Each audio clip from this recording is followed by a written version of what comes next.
Hello everyone. मैं कभी कभार बनाती हूँ वीडियो, मतलब प्रोडक्ट वगैरह का, जो मुझे अच्छा लगता है। जो मुझे बहुत टाइम बाद लगा, मैं बहुत टाइम से बनाने वाली थी, पर मेरे पास टाइम नहीं था।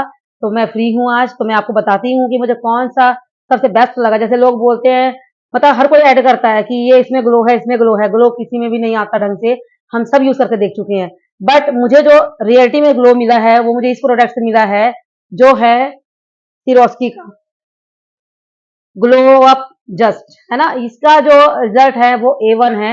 अभी आप मेरा फेस देख रहे हो, यहाँ से तो आपको शाइन लगेगा। ये फोर हेड है। आप यहाँ देखो, मेरा ड्राई है। मैं आपको इसको यूज करके दिखाती हूँ कि कैसे ग्लो करता है ये।